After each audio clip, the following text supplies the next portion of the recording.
Morning की शुरुआत कुछ इस तरह होगी, मैंने सोचा भी नहीं था। उठते ही देखा तो इतनी ज़्यादा धुंध पड़ी हुई थी, क्योंकि पिछले दिन यहाँ बहुत बारिश हुई थी। फिर सुबह ही मैं पढ़ने बैठ गई थी, क्योंकि मेरे एग्ज़ाम्स आ रहे हैं। फिर मैंने साथ में ही हेयर ऑयलिंग कर ली, क्योंकि मेरे आज हेयर वॉश का डे है।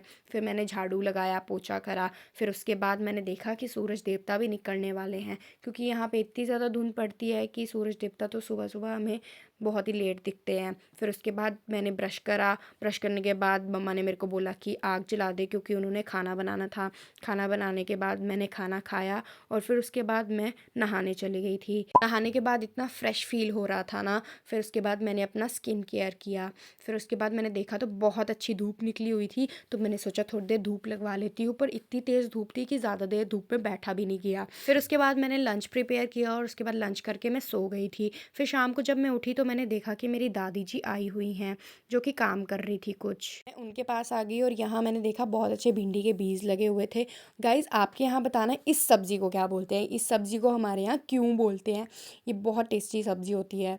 फिर गाइज़, यहाँ पे मैं अपनी दादी के साथ थोड़ी देर बात करने लग पड़ी थी। फिर उसके बाद शाम को मैं छोटे बच्चों के साथ, अपने कज़न्स के साथ बाजी लेने चली गई थी दुकान। फिर उसके बाद आके मैंने खाना वाना बनाया और थोड़ी देर पढ़ाई करी और फिर उसके बाद मैं सो गई। राम राम।